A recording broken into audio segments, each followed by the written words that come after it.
Hello YouTube, Zen-Tube here. I'm going to be doing a video on my thoughts and opinions of the Cult of the Lamb Unholy Alliance update that's coming up on August 12th, I believe. So, for my too long didn't watch crew, for the people who only want to watch the shorts, that's pretty much what this YouTube short is all about. But otherwise, if you want to hear my thoughts and opinions prior to its update and how it relates to the story so far of the playthrough I've already done, then feel free to stick around for the full version of this video, or find the full version of this video, which will be placed conveniently in the same playlist as all the other episodes. So I'll see you there.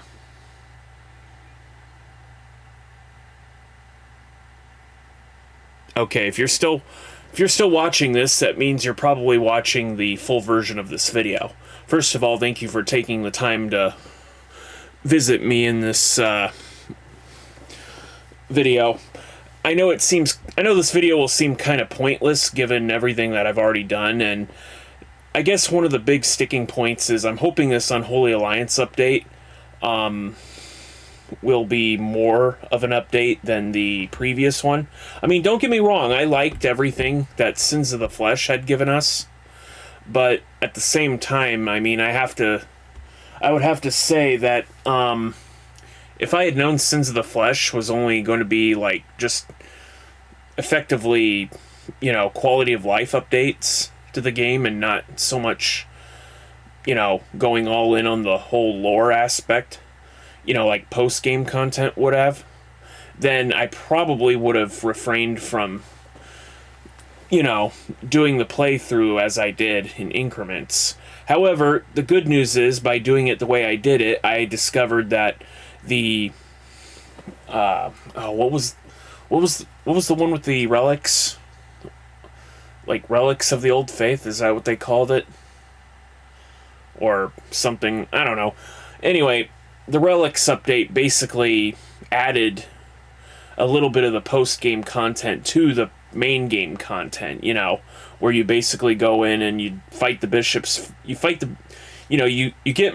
murdered, the one who waits recruits you, you go on a rampage, you know, destroy all the members of the old faith, and then, you know, you turn traitor yourself, and you basically take on the one who waited and win, and then this other omnipotent force basically commands you or suggests that you know, hey, as a god of death, you know, you got a responsibility, you know. I mean, it's not all fun and games, you know.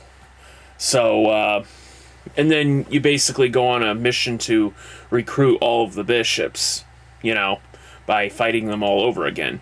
I mean, in some aspects, it kind of, well, you know, like, spoiler alert, you know, whether you've killed the one who waited, or spared him in the first place, the nameless deity will basically just, you know, give you the reward that you didn't take. So if you killed the one who waited, you know, he'll basically resurrect him and give him to you. On the other hand, if you've already spared him, he'll basically give you the blueprint for the trophy that you would have gotten if you had sacrificed the one who waited. But anyway, I don't know. I guess when it comes to the Sins of the Flesh update that we had last year, I don't know. I mean, I was kind of expecting it to be a little bit more, you know? I mean, don't get me wrong. I mean, those lore tablets were nice, but I kind of feel like they could have been, you know, bigger in scope, I guess, instead of just, like, breadcrumbs to find, you know? I mean, I could have probably, you know, more than likely, if I had waited before the Sins of the Flesh update, that probably would have been sprinkled in, along with what I had already done. But I will say that it did allow me to make future episodes. I mean, after the post-game wrapped up, I was able to basically just make, like, fewer but longer videos with the Sins of the Flesh update, right? Now, I'm kind of hoping that that won't be the case with the Unholy Alliance. Speaking of updates to the game, here's the thing. I don't exactly have any friends, and I don't expect this to have any online capabilities, right? So unless we're looking at a couch co-op scenario, I'm afraid, if I do the Unholy Alliance update, you probably won't see the RAM. Which, I guess the other character is a ram, right? I mean, we're the lamb and that other character's the ram. Because it rhymes, But anyway, or I guess if you want to call it the goat, but whatever. Based on the... I don't know exactly what all else is going to be included, but based on the trailer for Unholy Alliance, it looks like we'd be able to build something akin to a gambling arena, so we can, like, bring perhaps the magic of Knucklebones to the cult, I guess, which would be a great way to make money, I guess. No offense, but playing Knucklebones, in the abandoned shack, when you reach a point in the game where you can just have your followers just donate to you, it kind of becomes superfluous. In fact, a lot of the things, one of the biggest complaints I have is, here I am, like 500 in-game days. Well, because, the game's pretty addicting. It's a cult simulator. What are you going to do, right? 500 in-game days and, things like gold, materials, they're all kind of pointless. And even the number of special necklaces you can give to your followers kind of gets up there, I would like to have the ability to sell some of the items that I've accumulated, or resources I've accumulated, back for gold.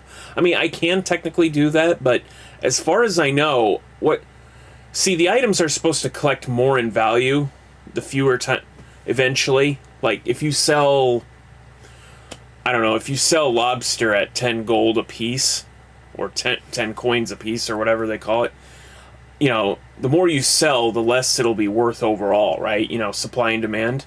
Well, the thing is, I don't see the demand go up, the demand for it go up, right? I could come back, like, days later, and it'll still only sell for, like, maybe 2 gold a piece instead of the 10 it used to, Like, there's no... To me, there doesn't seem to be any increase of value of these items, which kind of worries me a little bit. Again, when you reach the point where you can just tell your followers to donate to you, it kind of just becomes superfluous anyway, But, that's one of my complaints.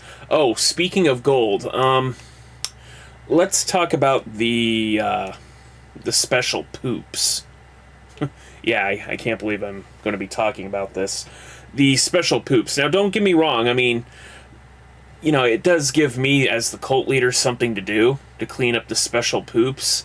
But, if you have villagers, or if you have cultists that are royal poopers, I don't know, maybe some kind of special upgrade to the outhouse that only they can use.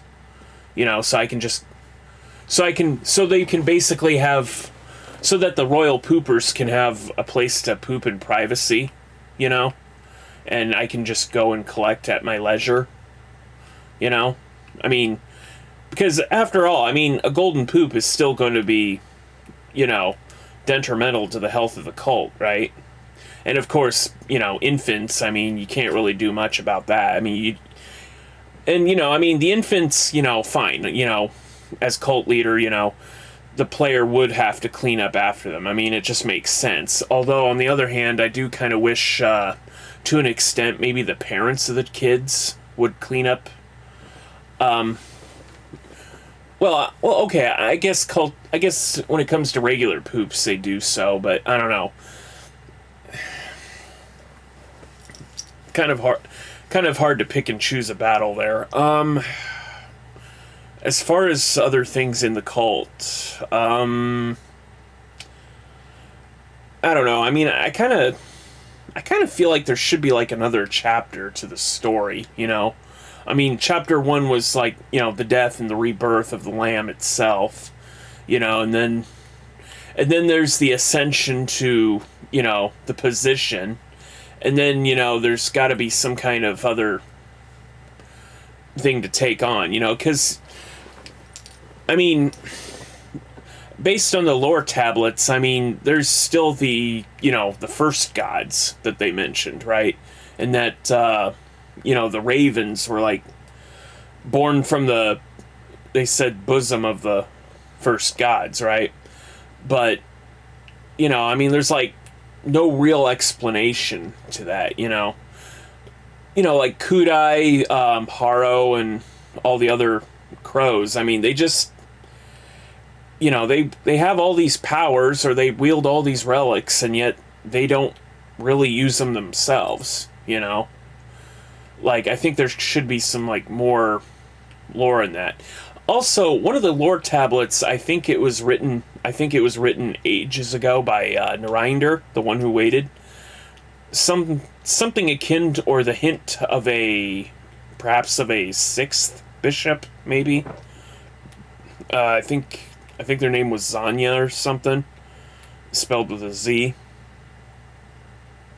And then after all the lore tablets were collected, I mean, we got a snake follower form. I named one of the followers I gave one of the followers that name. I mean, I don't know if there was any planned lore. Plus, you know, as I said earlier, in the playthrough, the crown colors, right? I mean, the lambs was red. Hecate, Leshy, and all the other bishops, they had their color crowns. But it appears like the ram, the second player, will have a crown color that's like violet, I guess. Or I guess if you want to go with the Roy G. Biv colors, I guess his would be indigo. I mean, if Shimura's was violet, then the Rams, I think, was indigo or something. So I guess that just kind of leaves, what, orange left? Red. See the orange. There's no orange. Yellow, green. There is a blue one. Yeah, I guess orange would be the last crown out there, I guess.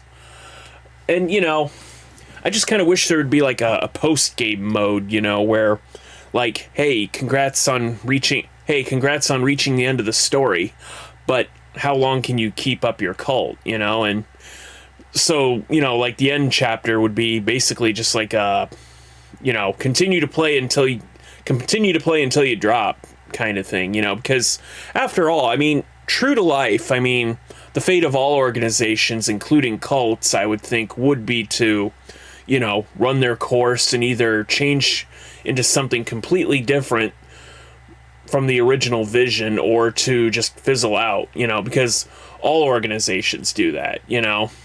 I mean, it all depends on who's in charge and when, you know, because we all know there's, you know, organizations out there that should be on the up and up, but they just aren't, you know, run by ne'er-do-wells, as it were. I mean, I'm sorry to say, but fact of life, right? And plus, you know, similar to how the Lamb rose up against the one who waited, I mean, who's to say one of the other cultists, you know, in the Lamb's cult wouldn't do the same to him, right? You know, speaking of which, one of the most underutilized functions of the game is the ability to read minds, right? I don't think there was ever a time that I really had to use the mind reading ability, right? Because, you know, one of the random quests that one of the cultists give you is that, rumor has it this other person is a spy, from another cult, and I don't know, like, maybe the option to read a mind and, maybe catch, maybe have the ability to catch people who are trying to plot against you and throw them in jail prior, or something. I don't know. Just, it's just a thought, I guess. What else?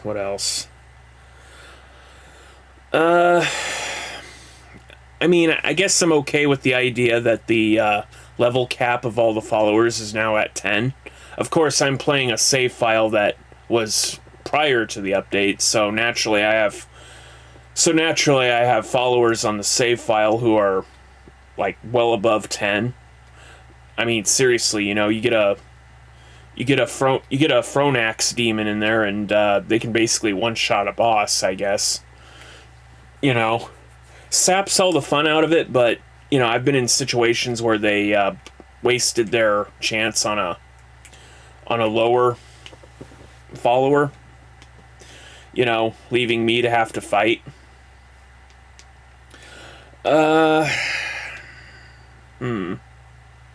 But yeah, I mean, I would like Devolver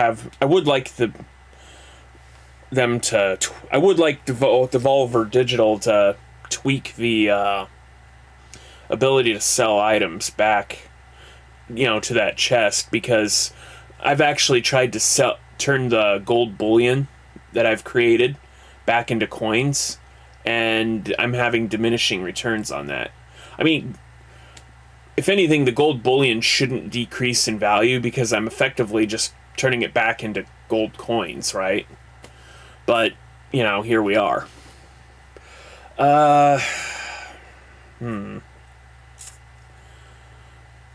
don't know if extra relics or an extra tarot card or two would be out of the question necessarily. I don't know. I mean, it's really hard to say what else could be done for this game, apart from, like I said, maybe a final chapter post-game. Like a third chapter, final act post-game thing, or whatever. I mean, there are other game modes. There are other modes that were in the game, like the penance mode, or, the one where the lamb has to eat and sleep as well, on top of everything else. There's a permadeath mode where, where you can play through the entire game and if you die, that's it, game over, no resurrections, I mean, there are other modes like that I haven't tried yet, but,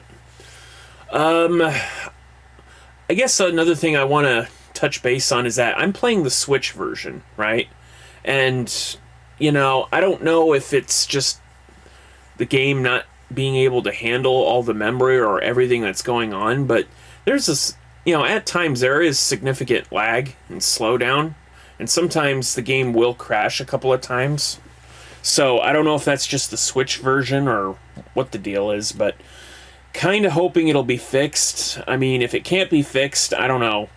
Maybe the newer Switch, assuming it'll have backwards compatibility, which I don't see why it wouldn't. I mean, most of the game, I don't see why the Switch 2 wouldn't be backwards compatible with everything that's out there now, because, well, I mean, all digital future. I mean, there's literally no reason not to have it be backwards compatible, right?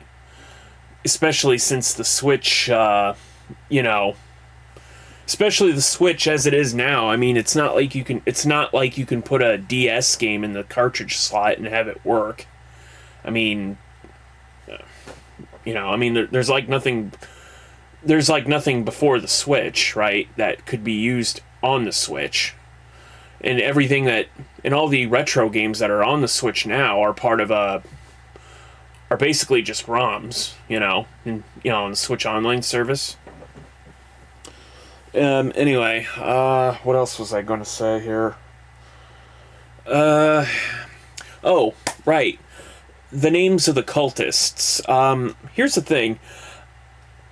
Like I said, I'm one of those players that, I've played like for 500 in-game days, and I'm not sure if there's an upward limit of how many days that the save file is good for. I mean, I don't even know if there is anything beyond 999 days. If it'll just underflow and, you know, glitch out on me, or what the deal is. But I don't know. There is some bit of concern. I mean, I don't know. Maybe somebody in the comments will probably help me out here, assuming someone's even watching this. But yeah, there's also a bit of an issue with the random generated names of the followers. I'm noticing a lot of repeats, right?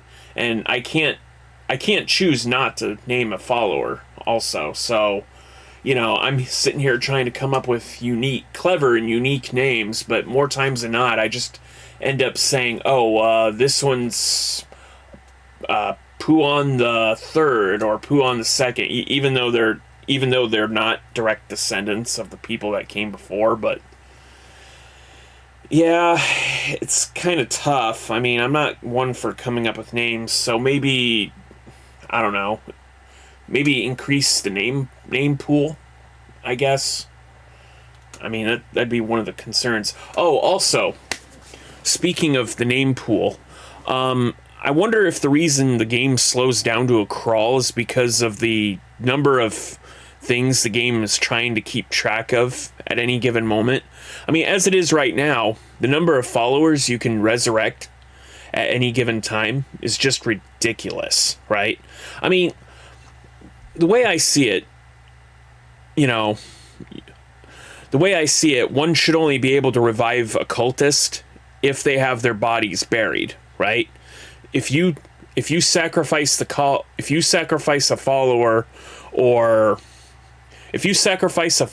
or mulch up the body into, meat or whatever, then you shouldn't be able to revive that follower.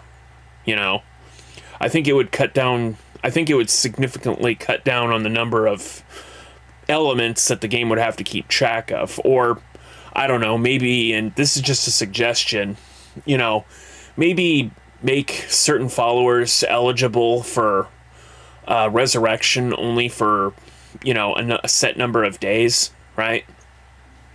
I mean, like, okay, let's say followers that you've actually held a funeral for, and their bodies are buried, you can resurrect at any time.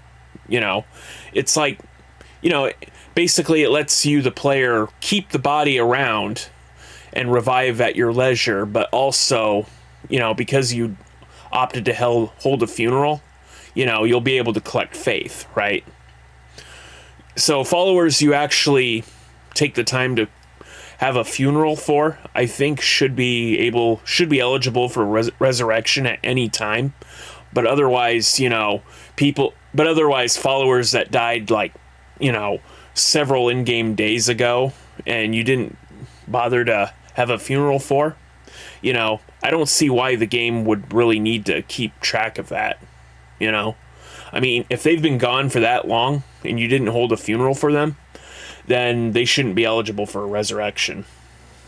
That's just my opinion. I don't know if the rest of you have a similar thought, but my main concern is that, I mean, like I said, I'm playing this on the Switch, and the Switch, and for the sake of argument, I'm playing on the OLED, but that's still a lot of data that the game has to keep track of, right? And I would hate to think that's one of the reasons why the game slows to a crawl occasionally.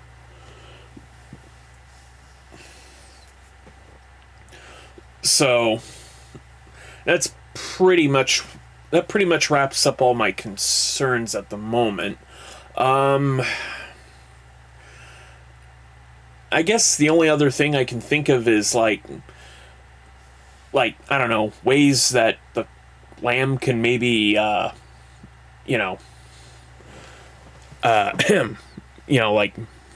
ways the lamb can dispose of problematic followers.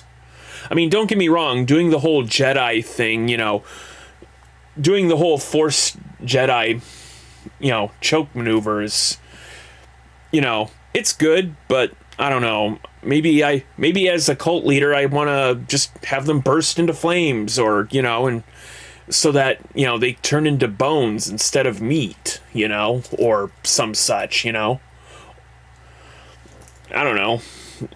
Just some minor things, Anyway, I guess that'll wrap up this pre-update video. As far as the Unholy Alliance episodes, I'm probably just going to do what I did before and just, start playing the game again from, the same save file, so that we're not rehashing the same things over and over again. Now, with any luck, there will be a heck of a lot more to do, but, no promises, right? So, anyway, this is Zen-Tube, and, thanks for watching.